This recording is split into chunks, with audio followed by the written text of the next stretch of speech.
আমরা একটু দেখে আসতে চাই বিথির কাছে কি আপডেট আছে। ইতোমধ্যেই বিথি আমরা দর্শকদের দেখাচ্ছিলাম একটি ফুটেজে যে সেখানে হেলিকপ্টার যোগে যে উদ্ধার তৎপরতা চালানো হচ্ছে, সেনাবাহিনীর সদস্য উদ্ধার তৎপরতা চালাচ্ছে। আপনি কি অবস্থা দেখছেন একটু জানাবেন আমাদের।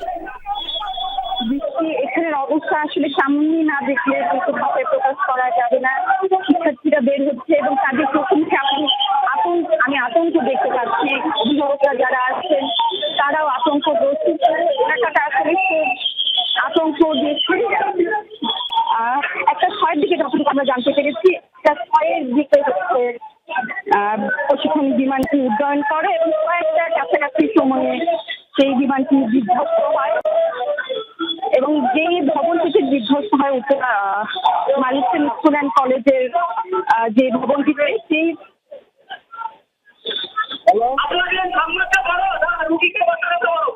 সেই ভবনটিতে যে বিধ্বস্ত হয়ে সেই ভবনটিতে প্লে গ্রুপ থেকে জুনিয়র লেভেলের জানতে পেরেছি এবং সেই সময়টা বিধ্বস্ত হয়, সেই সময়টা খুব ছুটির মুহূর্ত ছিল। এখন পর্যন্ত ফায়ার সার্ভিসের 8টি ইউনিট এসেছে, সেনাবাহিনী এসেছে, আইনশৃঙ্খলা রক্ষাকারী বাহিনী পথটিকে পরিষ্কার রাখার চেষ্টা করছে যাতে করে হাসপাতালে নেওয়ার সময় আহতদের কোনো রকম বাধার সম্মুখীন হতে না হয়। আপনি দেখতে পাচ্ছেন একটি অ্যাম্বুলেন্স যাচ্ছে এবং অ্যাম্বুলেন্সের ভিতরে একজনকে নেওয়া হচ্ছে। হতাহত কত হলো, আহত কত হলো সেগুলো নির্দিষ্ট করে বলা যাবে না, কারণ একের পর এক গাড়ি আসে, গাড়িগুলো ভেতরে আহতদের নিয়ে যাচ্ছে এবং এখানে যে হাসপাতালগুলো আছে কাছাকাছি যে একটি বিষয় হচ্ছে যে এখানে আইনশৃঙ্খলা রক্ষাকারী বাহিনীর যে স্টুডেন্টরা আছে,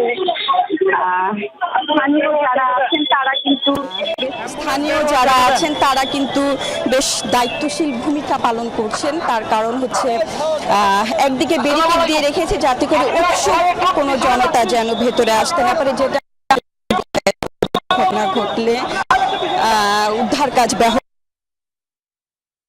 হয়। সেই বিষয়টি এখানে হচ্ছে না। আইনশৃঙ্খলা রক্ষাকারী বাহিনী, সেনাবাহিনীর সদস্যরা, স্থানীয় জনগণরা বারবার সরিয়ে দিচ্ছেন, রাস্তাটি পরিষ্কার আছেন যাতে হাসপাতালে কোনো ধরনের ব্যাঘাত সৃষ্টি না হয়।